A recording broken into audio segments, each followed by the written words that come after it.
5, 4, 3, 2, 1.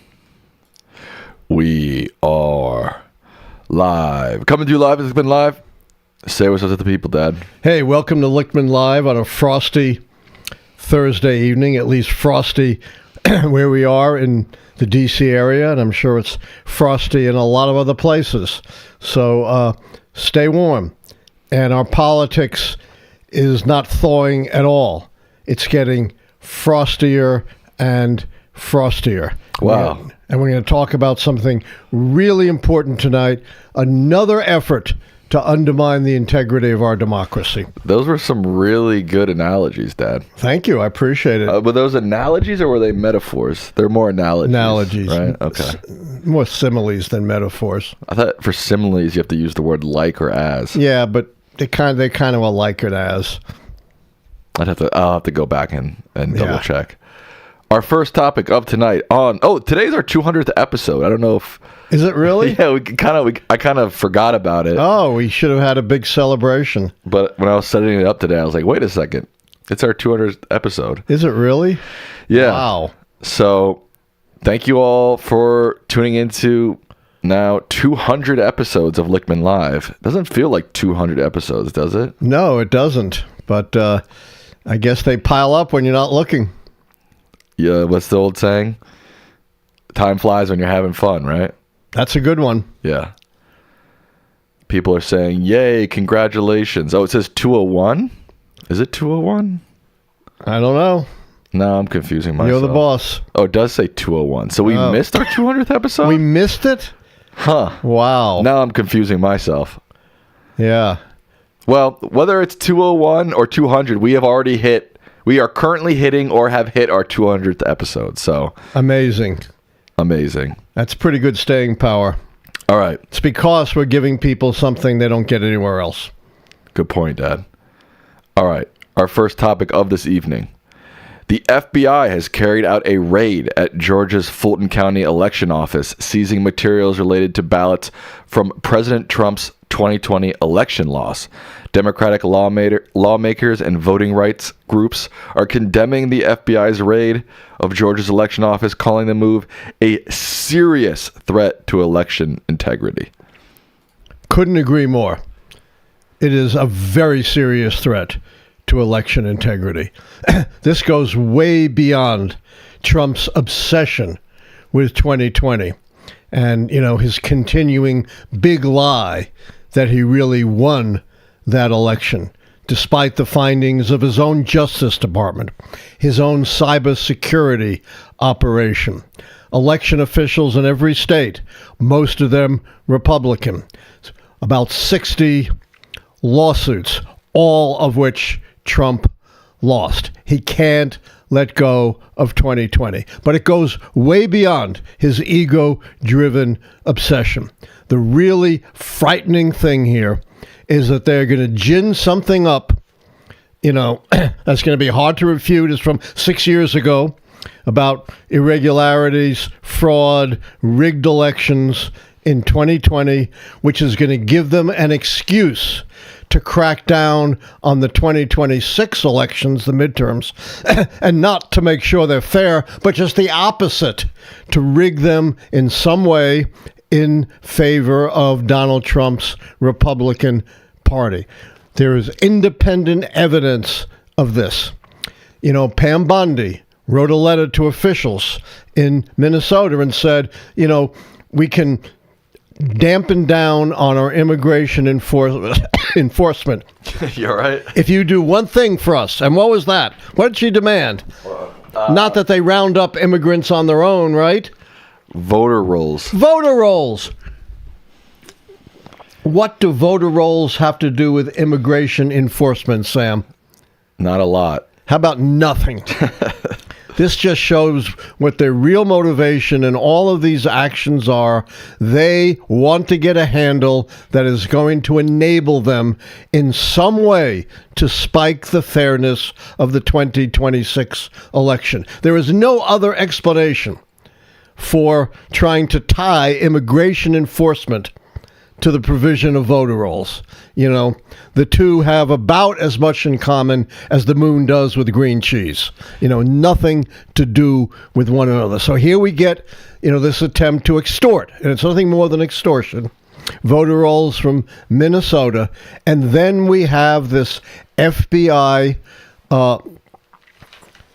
search of voting records. No, it wasn't just a search; it was a raid. They search and seizure. Yeah, right. They took the stuff. What, 700 pallets of ballots? I saw some county officials saying that a few days ago, everybody knew where the ballots were. They were secure in the Fulton County offices. Now, he said that he doesn't know where they are. He doesn't know who has them, etc. And what does Tulsi Gabbard have to do with this? She's supposed to be keeping us safe from domestic internal terror, from foreign threats, from foreign hacking into our infrastructure and our politics. What in the world is she doing?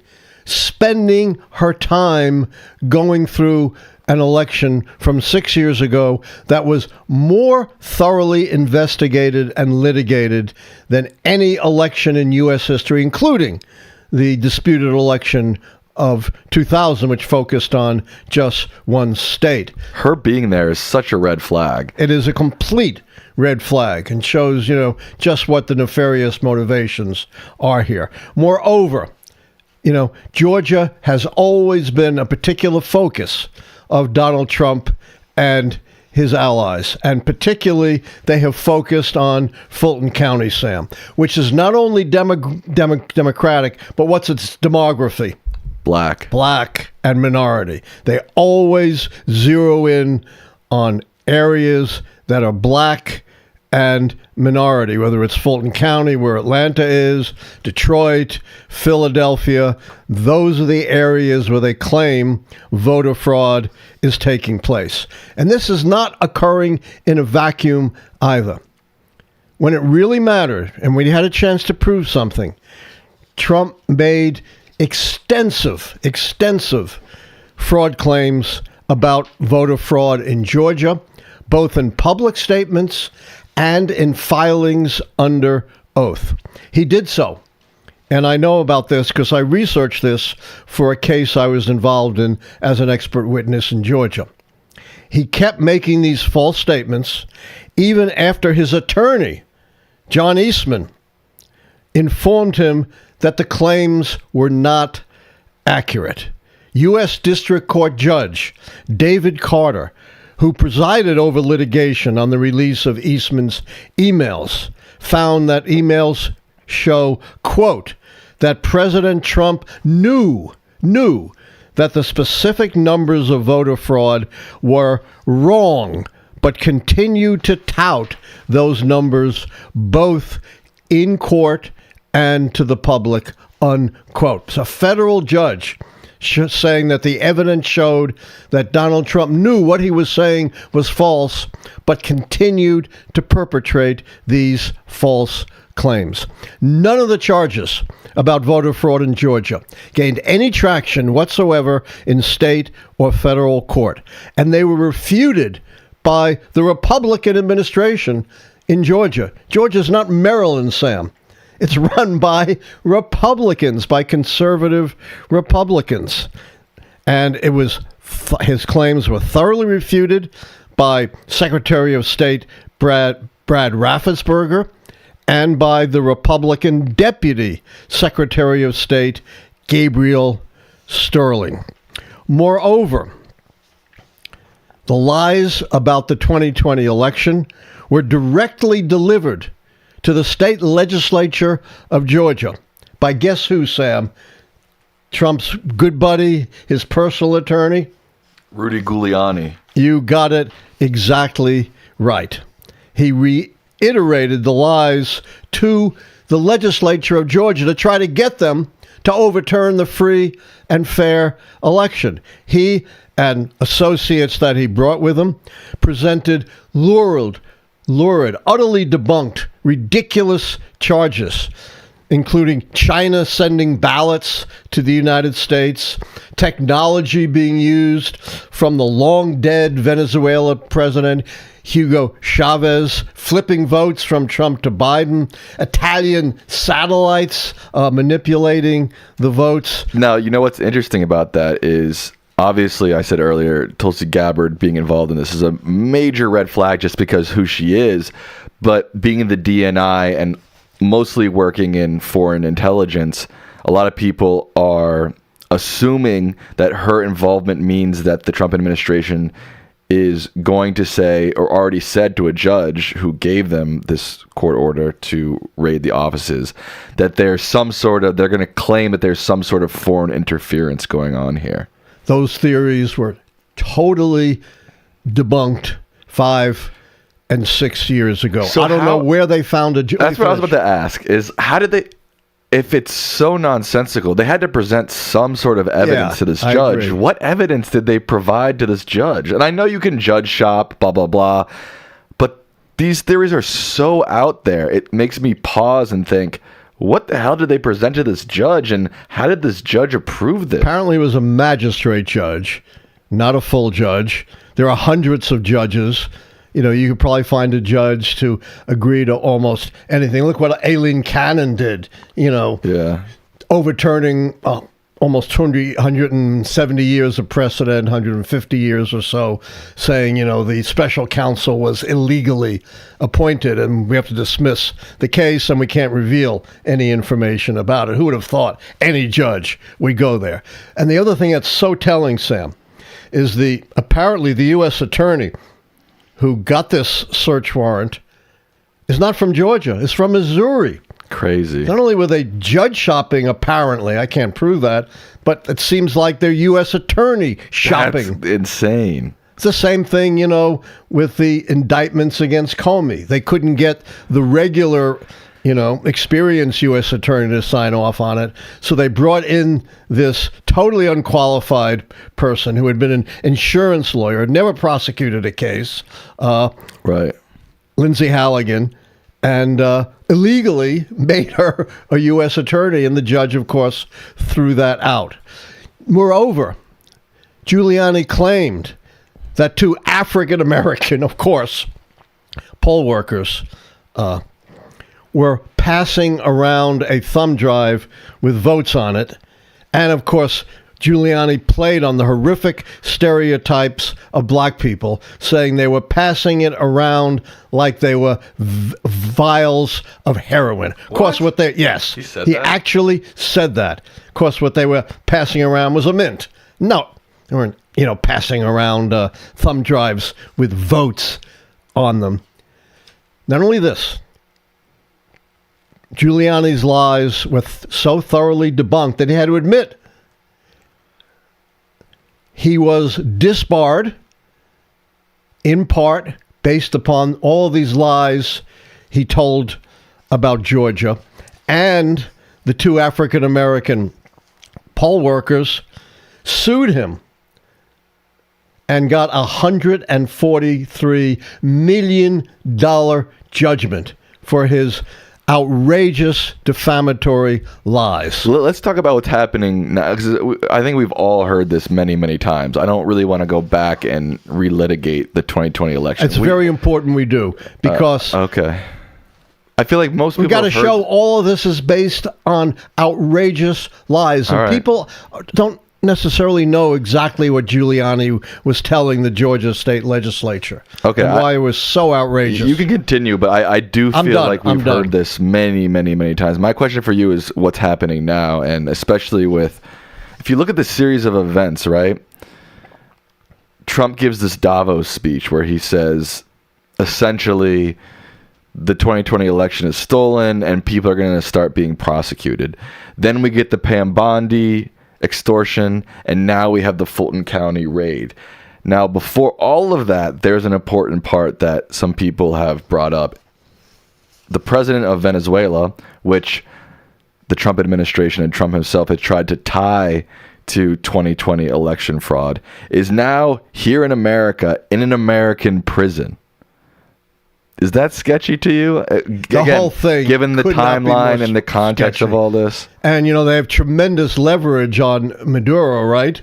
Because he is in custody. His future depends upon what the Trump administration decides to do. So, yes, one of the things we try to do on this show is not just give historical perspective, which I've just done. And I've got to just give you one more thing about the history. One more sentence. This is the Deputy Secretary of State, Sterling, a staunch Republican, who said, quote, "I will go to my grave knowing that Rudy Giuliani looked the state senators in the eye and just flat out lied."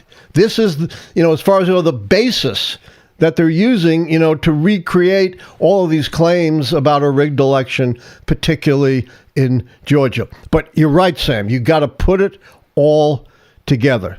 This FBI raid is not in isolation. It has to be looked at in conjunction with the three other episodes that you've talked about. The Bondi extortion, Trump's claims of prosecution, and having the former head of state of Venezuela in custody.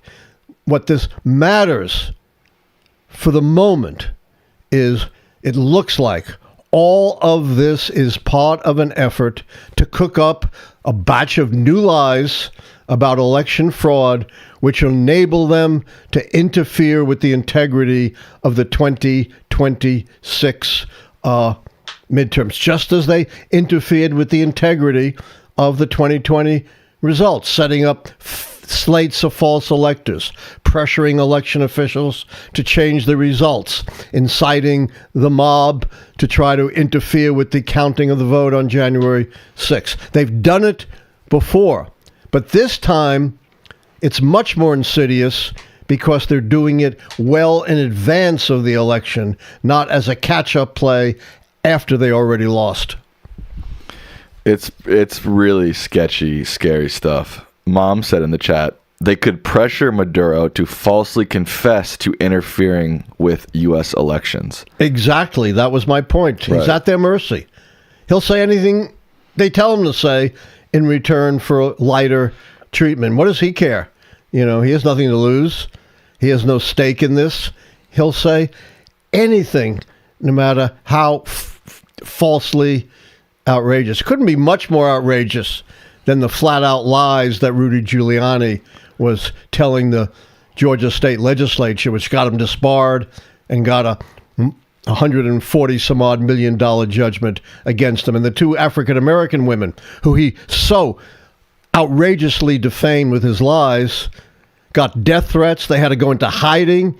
It had a profoundly detrimental effect on their lives. And the strange thing about the whole Maduro thing is, have we ever in history, at least not in modern history, I think the U.S. very rarely gets involved in assassinating foreign leaders, right? But there are some CIA possible involvements in it. But there are some. Ngo Diem in 1963. Right. Okay. My point is, have we ever captured one of them and brought them back to the U.S.? Yes. Oh, we have done that before. Oh, okay. That was Panama, the head of state of Panama, who we captured. But it's just sketchy to me that States. It's very, very rare. It's just a little weird to me that they're so worried about Maduro, but they brought him back to the U.S. And again, maybe having him admitting that there was some election. I don't know. It just all seems very strange to me. Right. And the thing is, their modus operandi is lying. Not just about the 2020 election, when they continue to pile on the lies even after they're totally debunked. But look at all the lies they've been telling about what's going on in Minneapolis and in other cities with respect to ICE violence against American citizens and others. Their immediate reaction. Remember, we talked about this last time. New York Times went through 16 instances. Every instance, they say the same thing. And when they have to prove it, it falls apart. So their automatic response to anything is to lie. And the problem is they control the government. They have the most powerful force behind them in the world. And They've shown no inclination to follow court orders. A Republican-appointed judge in Minnesota said in nearly 100 cases they've defied court orders in Minnesota. I want to give a big shout out to George Politis, who donated $159.99 Australian dollars. They said that they think Trump is being a sore loser. Well, that's for sure. That's for sure, but it goes way beyond that. Yeah. As Sam says, it's one thing to go back and see how outrageously they lied, how every court found against them, but we want to look forward. We want to warn everyone that the real danger here is clearly, Bondi's letter pretty well proves it. They're looking for some pretext to interfere with the 2026 midterm elections, because they know in a free and fair election they're going to get trashed.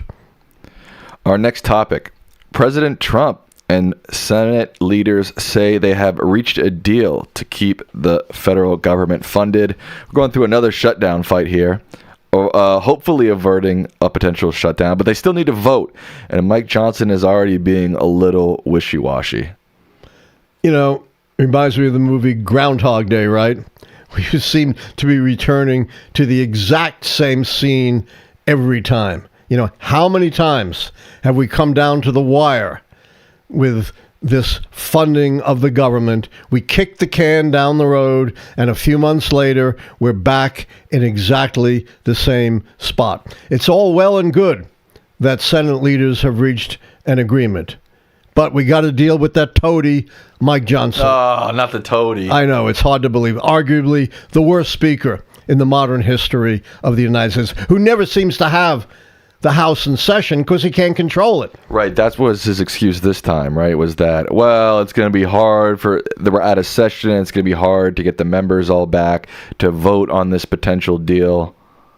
Where was he? He knew that the vote was coming up. He knew the deadline was Friday, right? Why didn't he have the House in session and ready to vote? And any responsible speaker, any speaker who cared about the country, would have had the House already in session, ready to vote, so we don't have to go through, once again, the agony of even a partial government shutdown. But it looks like maybe because of Mike Johnson's dereliction of duty, it looks like, at least for a few days, we might have a government shutdown, despite the working of a deal, which, by the way, is another temporary deal. We're going to be back in Groundhog's Day again pretty soon.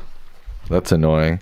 Now, we were talking about this a little bit earlier, but I know a lot of this is about DHS funding and ICE funding, which is super important. I mean, we can't just give this essentially Trump army a blank check. But is this shutdown strategy working for Democrats? Because it seems like Republicans are literally willing to spill blood. I mean, they were going to stop like food stamps last time.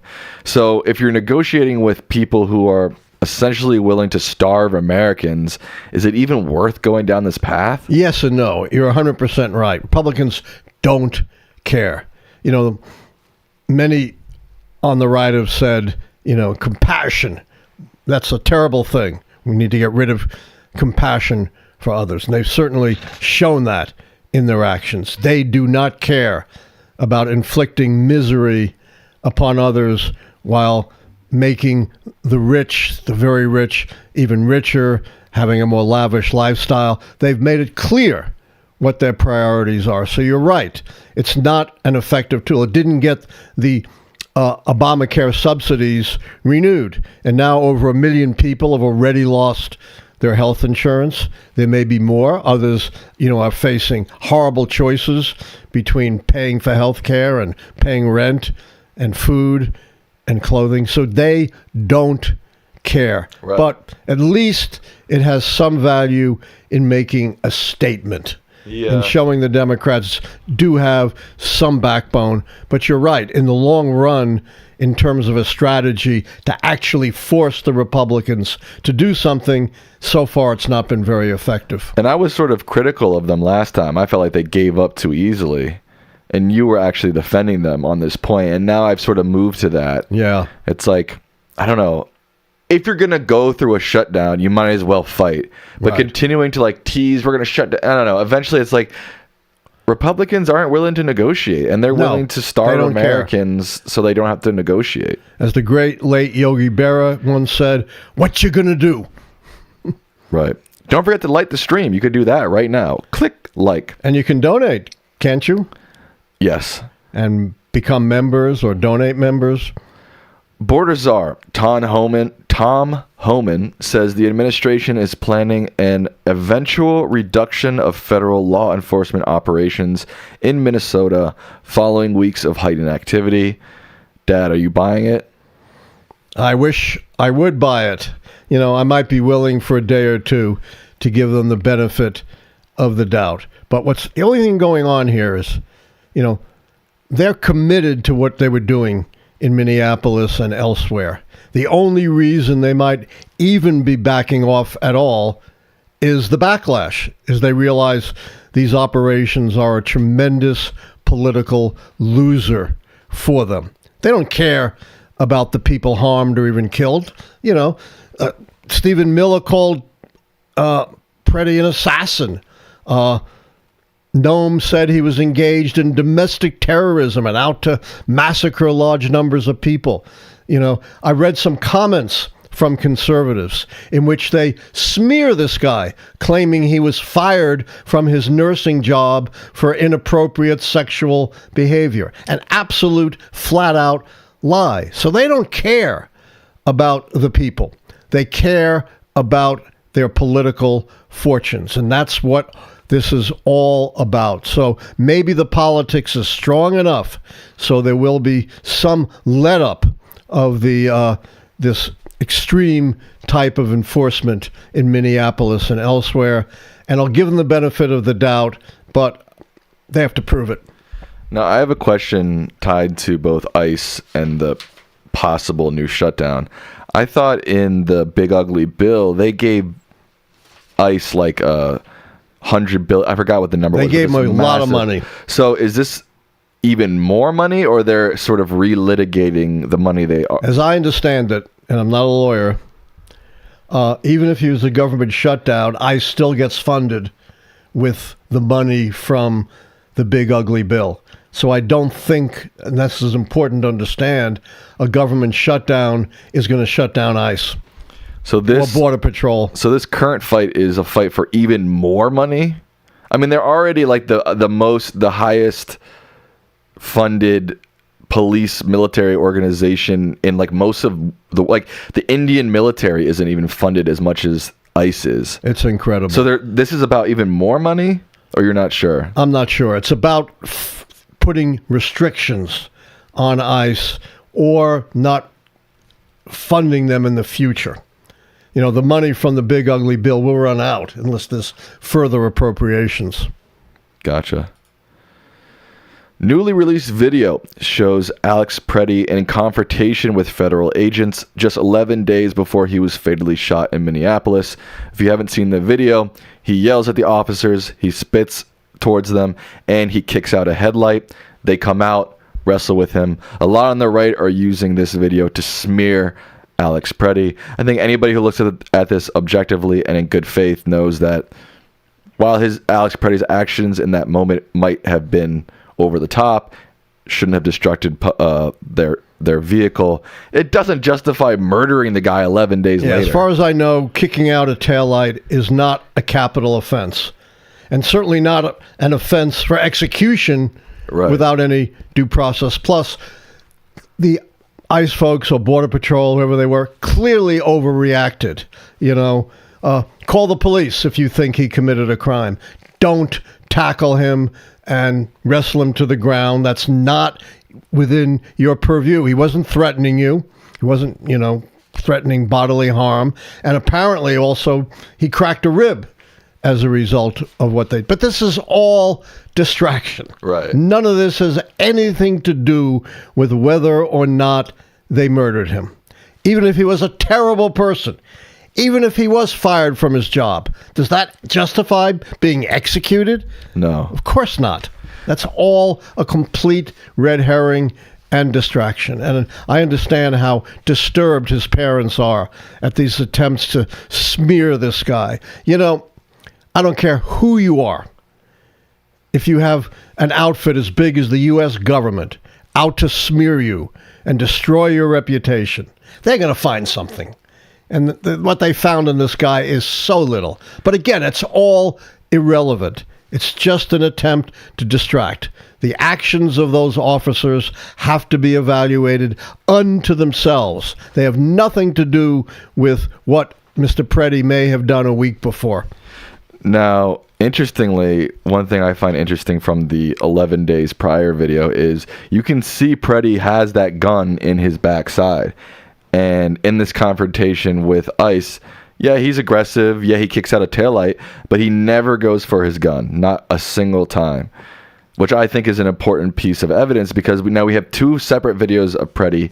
He has the gun, and neither time in confrontations with ICE does he choose to go for his gun, which to me shows that he at no point was intending to use that gun against anyone. Anyone. Well, against ICE. Or anyone. As far as we know, the gun was never in his hand, or even close to being in his hand. Not even does any video show him reaching for it, much less having the gun in his hand. So. The only thing he had in his hand was a phone. Plus, let's not forget, after the guy had been shot the first time and was lying helpless, dying on the ground, they pumped multiple more shots into him. So whatever you may argue about self-defense, which I think is a completely bogus argument, how can you possibly say those additional, however many, 5 shots had anything to do with their attempt at self-defense? It had everything to do with their effort to make sure that they killed him. And even we saw one of the officers clapping. We saw another one saying boo-hoo. Glow in the chat says people are saying that it was a targeted assassination. I have seen that, especially from a lot of people on the left, saying that that confrontation 11 days before his killing, they added him to their database. They had him targeted. When they saw him 11 days later, they tried to find an excuse to kill him. I haven't seen any concrete evidence for that other than just people speculating. It's not outlandish speculation. That's why you need an independent investigation. Right. DHS is not going to conduct an impartial, thorough investigation of itself. They've already gone on record exonerating the officers and blaming the victim. You think they're going to turn around and complete a thorough investigation that's going to charge these officers with murder? Not a chance. Speaking of that, there have been several prosecutors involved in the Alex Preddy case that are already considering resigning, citing concerns over how the investigation into his killing is being handled. Didn't some also resign after the Good case because they were not doing a thorough investigation? Instead, they were investigating her wife. Now, what do you think about that? I'm sort of conflicted. Like, on one hand, I understand they don't want to be part of a tainted investigation. They don't want to be involved in a corrupt administration. But also, like, we need these people. We can't have all the good people just leave. I know. It's a horrible dilemma for them. But I guess they have to do what's right for them personally. You know, my heart goes out to them because on the one hand, we do need them. But on the other hand, I can understand why in their personal life, they do not want to be involved in a corrupt administration and in a bogus investigation. Very, very difficult dilemma. This is, an age-old dilemma. If you're part of a corrupt organization, do you stay and try to work from within, or do you distance yourself and run as far as you can? There's no good answer to that. Should we do a poll? Do a poll. So what would the poll be? If do you I'm not how would I phrase it? If you're part of a corrupt operation, yeah. Do you work from within inside? Okay. Or leave? Okay, that's a good one. While I'm doing that, you can begin our next topic, which is the Supreme Court is set to hear a case that could determine whether only Republican-led states can draw aggressive partisan gerrymanders. Huh? Well, back in 2000, I forget the exact date, but recently, Supreme Court decided that political gerrymandering was not something a court could consider. So a court could not overturn, a federal court could not overturn a gerrymander on the grounds it was designed to favor one party over another. They could invalidate a gerrymander because it was a racial gerrymander, but it's a very high bar for that. They have to prove, the challengers, that the gerrymander had the intent not to give an advantage to partisans, but had the intent of denying the right to vote for candidates of their choice of minorities. There was some pretty strong evidence that that's what exactly happened in Texas. And a lower court had ruled that the Texas gerrymander was an illegal racial gerrymander. Supreme Court overturned that. There is now a similar case being brought in California with, according to reports, much weaker evidence of racial gerrymandering. But there are some who are afraid that the Supreme Court will have a double standard, that they'll allow the Texas gerrymander despite stronger evidence of racial gerrymandering and strike down the California gerrymandering because one is Republican and the other is Democratic. I'm not endorsing that theory, but I'm just saying there are some who are worried about that. A federal judge has allowed construction to resume on a $4.5 billion vineyard wind offshore project, rejecting the administration's attempt to halt it. This is part of the climate change denial of this administration, essentially taking us back to the dark ages of science before even the scientific method was fully fleshed out, denying what are now decades of conclusive scientific findings by nearly 100% of statured scientists who publish in peer-reviewed journals that human burning of fossil fuels is mightily contributing to catastrophic global warming that threatens our planet and humanity. For some reason, even though Donald Trump and his whole family recognized that way back in 2009, when they wrote a letter to then President Barack Obama, they are now engaged in this blind, non-scientific climate change denial, erasing even any mention of climate change and trying to shut down projects that are producing clean, renewable energy, like this wind farm that was 95% complete, Sam, and they wanted to stop it, that operated during this recent storm and freeze calamity, and operated well and provided clean, safe, renewable power. There is absolutely no reason to shut down this and other clean energy projects other than to satisfy the Republican base. And Republicans virtually are the only group in the world engaged in this deep-seated climate change denial. Remember, I think the U.S. is the only nation to withdraw from the Paris Accords on climate change. This non-scientific, totally nihilistic-driven policy places every one of us in jeopardy. And I don't know why there isn't enough outrage about it. With that, we will move on to our question portion of the show. Before we do so, we have over 900 people watching, only 400 likes. Make sure you like the stream. It helps us a lot. Subscribe if you're not subscribed. We're trying to get to 180,000 subscribers. We're very close. I think we're like less than 500 away. So make sure you subscribe or share our videos, our episodes, our shorts around the interwebs. Members and donators get priority on questions. Are you ready for your first question of the night, sir?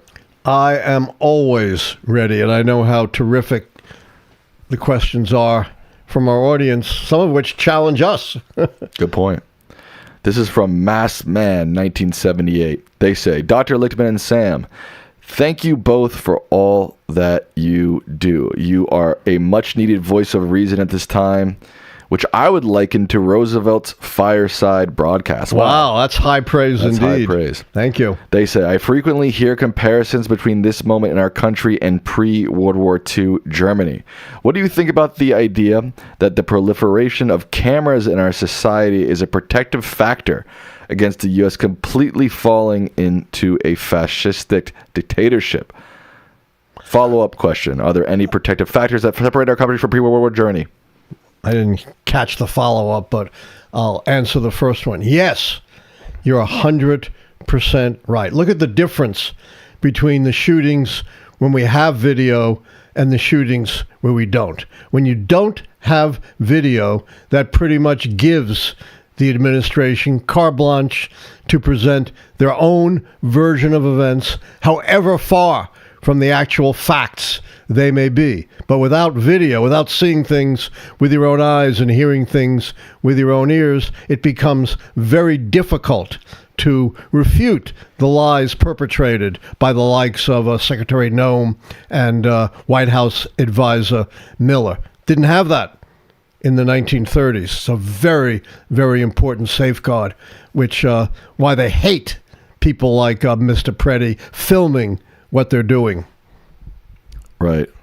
This is a $5 donation from Warriors Come Out to Play 79. They say, partisan politics has broken the checks and balances of 3 government branches.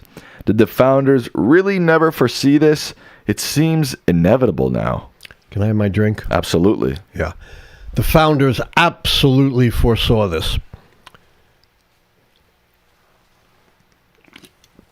James Madison, the great architect of checks and balances within the government, I'm paraphrasing, said, you can set up all the safeguards that you want in a constitution or other documents, but in the end, our freedoms still comes down to having virtue in government. If there is no virtue, then safeguards can be destroyed. John Adams, someone of very different political persuasion in the early republic, reiterated exactly the same thing that James Madison said. You got to have virtue. If that goes out the window, then all our liberties and freedoms are in jeopardy. This is a question from member Patrick Murray. They say, oh, an old friend. Trump's erasing black history, supporting the oppression of minorities with ICE and racist rhetoric. His first of many lawsuits was about race. When are we going to call it what it is? Donald Trump is a white supremacist. Do you agree? I'm not sure I would go that far. I would call him a white nationalist. No question about it.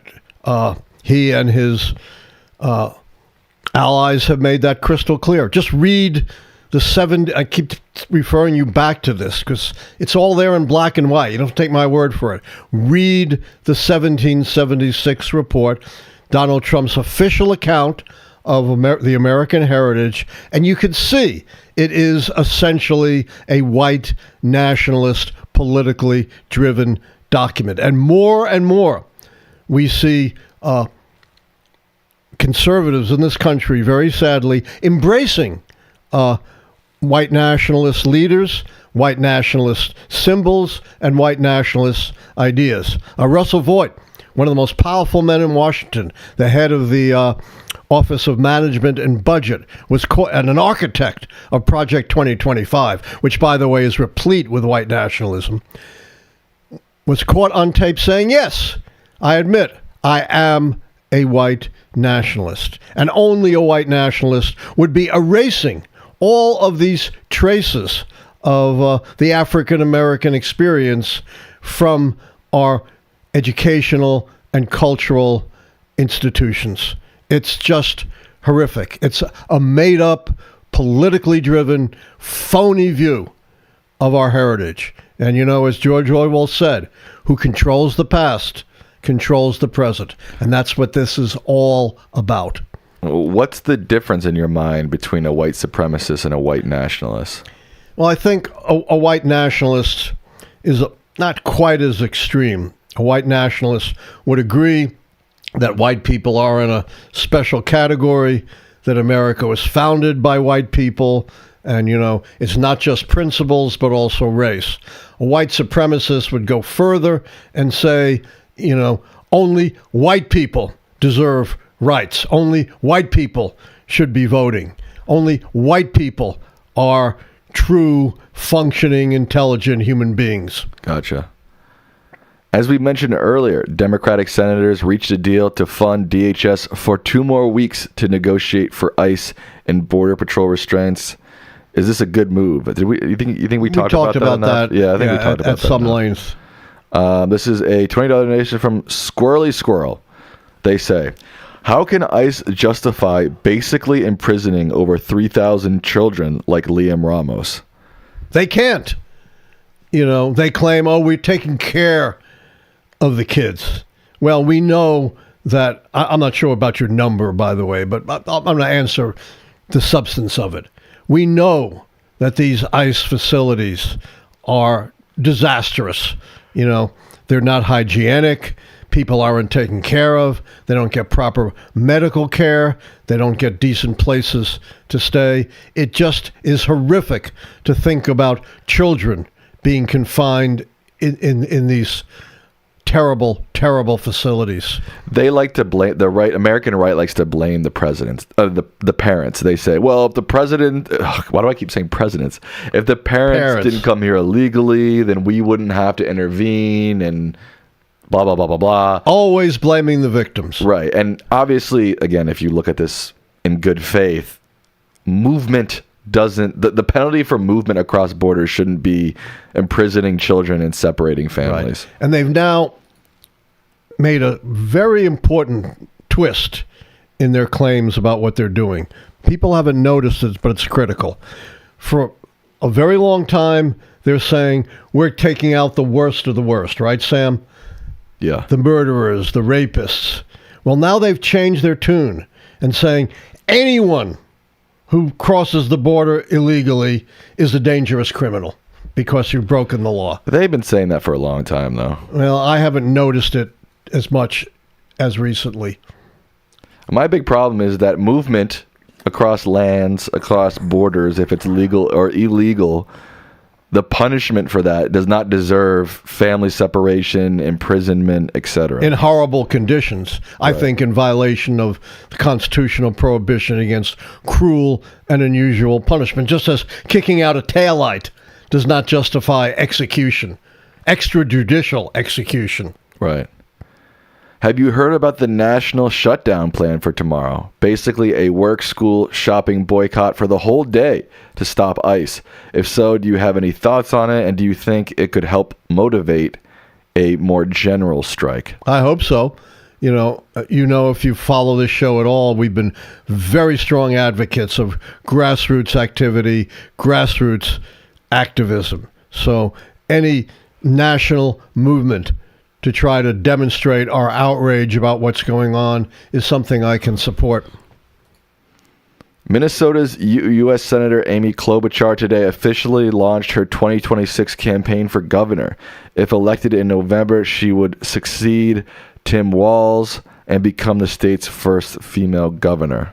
It's not really a question, more of a statement. I don't know what the question is, but I think it's likely that she will be elected governor, given the trends, how well Democrats have done in elections to this point. But it does open up a Senate seat. Yeah, but it's in Minnesota. It's pretty safe. It's pretty safe. JFK's grandson, Jack Schlossberg, announced a 26 run for Nadler's seat in Congress. Schlossberg, that's a hard name to say, at least for me. 32, he's my age, said he would seek a seat representing New York's 12th congressional district. You think a Kennedy family link will help the Democrats in general? Let me say, first of all, Jerry Nadler is an old friend of mine.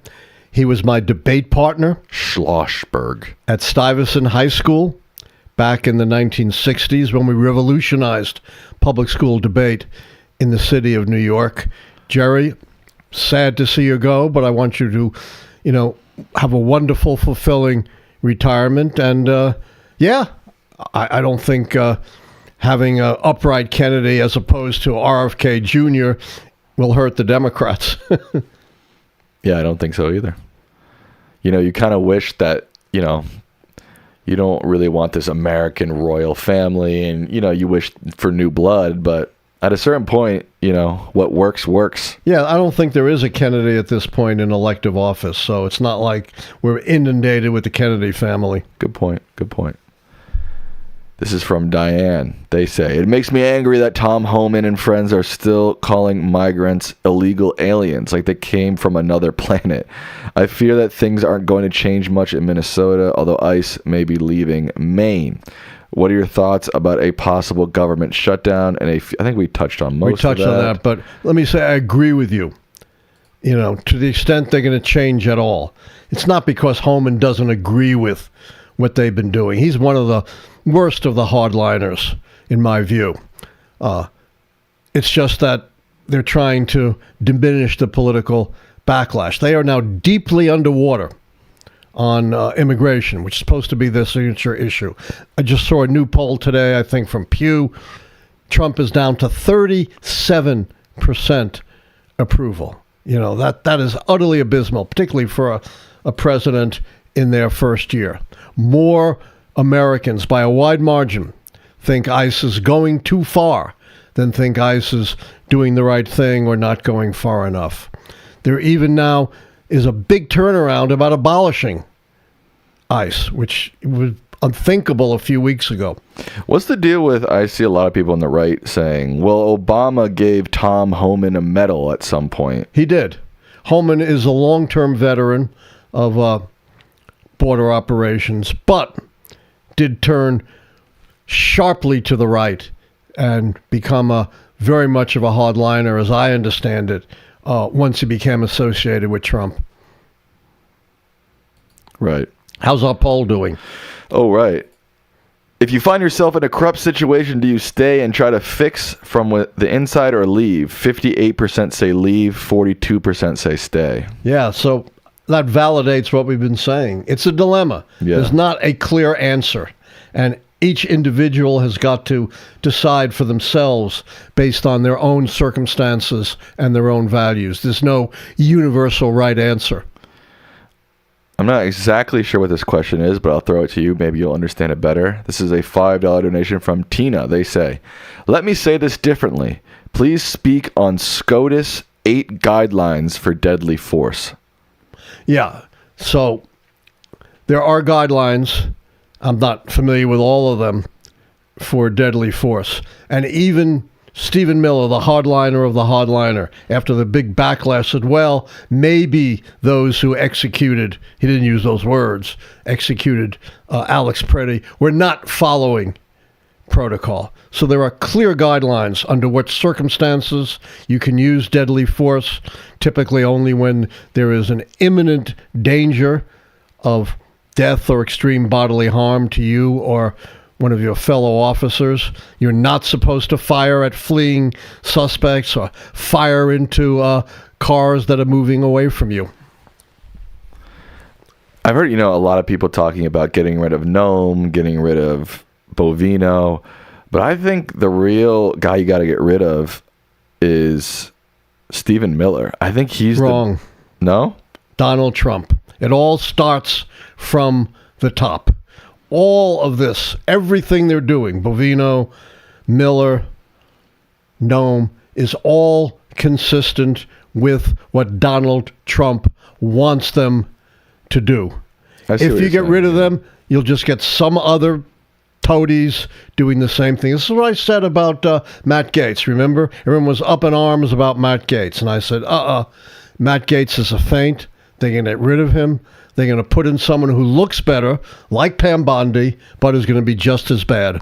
I hear what you're saying, but to me, Stephen Miller seems like more of a puppet master. Gaetz and Bondi or Nome, but you can interchange those people with other bad people. But to me, it seems like Stephen Miller is the one coming up with a lot of the ideas, these horrific ideas that we're seeing play out in our country. You may have a point there. You may have a point. I don't know how replaceable he is. And certainly there'd be some symbolic value in getting rid of that whole crew. But again, nothing will fundamentally change until there's a change at the top. I think that's a fair point, too.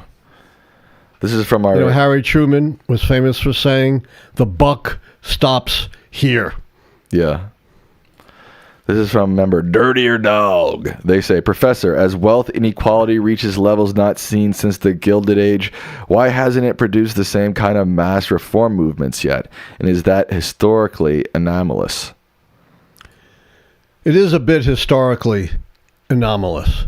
The great wealth and income inequalities of the late 19th and early 20th century, in part, were responsible for some of the great reforms that we saw under Presidents Wilson and Roosevelt. But, to get the major reforms, which were FDR's New Deal, it took the tragedy of a Great Depression.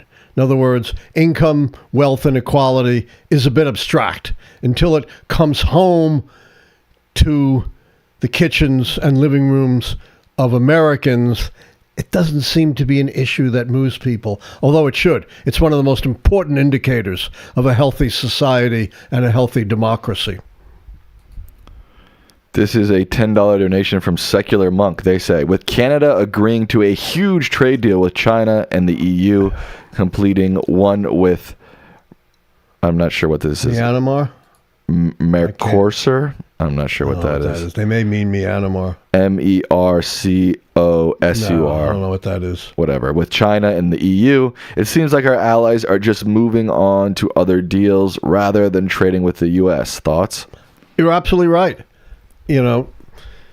Trump's dealing with our allies is like trying to catch a fish by throwing an anchor at it. You can only antagonize them so much. You can only be so erratic and so punitive and so dismissive before allies are going to seek alternative paths to their own interests. Absolutely. Trump, we've talked about this a lot, how so many of Trump's policies in the end are reverberating to the benefit of Russia and China, including his dismantling, for example, of USAID, and his dismantling, despite now having Tulsi Gabbard somehow worrying about foreign interference, they dismantled that part of law enforcement designed to combat foreign interference in our elections. They basically shut it down. People in the chat are schooling us. They say Mercosur is a South American trade agreement. Okay. Hey, we learned something new. Yeah. This is a $5 donation from Akron Zips. They say, Professor, have you started the 13 keys for 28 prediction? Any keys false that you can share with us or where some are leaning as of today? Yeah, I get an email every day about this, and I always give the same answer, and you know what it is, Sam, right? You haven't even... It's too early. Too early, yeah. And I still have to consider whether, after 45 years, these particular keys still work as effectively as they have. Having been right for 40 years until finally wrong after that, it's a pretty good record, but, one of the requisites of being an honest scholar, researcher, is you got to recognize limitations. Here's a really good point from our good friend Philip H. And it goes back to the point about sort of the underlying issue of immigration and how much this administration outright lies and twists reality. And this is what Philip says. Let's be clear. Trump canceled several legal immigration programs and put those here legally into alien status. 3 to 4 million undocumented immigrants fall into this category. They came here legally. And that's a really good point that a lot of people are not temporary protective status. Right. It's like you're here, you came here legally, and then one day you wake up and you're suddenly a criminal. Undocumented, right? Yeah, but not just undocumented. Now, according to Homan, you're a criminal. Right. And deserve to be treated like a criminal. Right. And there's so much nuance like this to immigration that this administration, again, not only doesn't put out there, actively lies about and twists reality so that people don't know things like this. And what's even worse, or just as bad, is they now want to deny U.S. citizenship to the children of undocumented immigrants in direct contradiction to the 14th Amendment of the Constitution. And it would throw us back to the worst of authoritarianism, because you would have to check the parentage, the birth parentage, the citizenship parentage of every single set of parents of every child born in the United States to determine whether or not they deserve U.S. citizenship. Nothing could be more horrific. We've got some breaking news here on Lichtman Live. This was reported an hour ago from CNN. They say Trump sues the IRS and Treasury Department for $10 billion over tax return leak. Oh, he's suing himself. He says, I'm in charge of all these agencies. I can do whatever I want. So I suppose he could settle this lawsuit and give himself $10 billion. Jeez Louise. And remember, what did he promise us 10 years ago about his tax returns? They were coming. They're coming. Just like the Epstein files.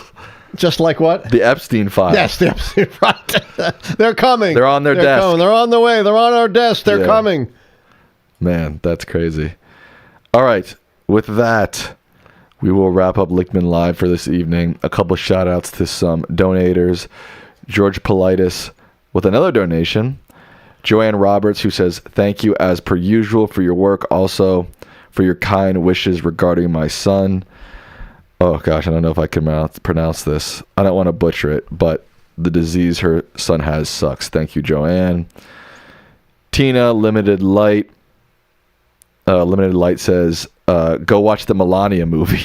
Oh, my God. I'd rather have pins and needles stuck in my eyes. Happy 200th. Thank you from Limited Light. All right. And I think we got a couple last-minute donations from Sharon. Thank you so much, Sharon. Robs, thank you. And Need Pyrrhus, 9068. And our poll is, if you find yourself in a corrupt situation, do you stay and try to fix from the inside or leave? 60% say leave, 40% say stay. Yeah. All right. With that, we will wrap up Lichtman Live for this evening.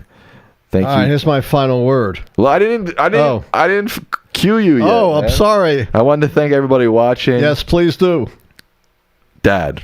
I'm here. Dad, what are your final words to the people? Thank you, Sam. My final words are, we've passed 200. Kind of snuck up on us. So do you think we should have a post-200 show celebration, since we missed the 200th celebration? What do you think, Sam? What would that entail exactly? We'll figure it out. Yeah, we can. Maybe party hats and noisemakers, things like that. Yeah, we can definitely think about it. Or we could just wait till 250. We could. We'll think about it. We'll think about it. But one thing we don't have to think about is we'll keep coming at you with the best analysis that we possibly can. And if we don't know something like that one term we had some trouble parsing, we'll admit it, Well, I don't know a lot.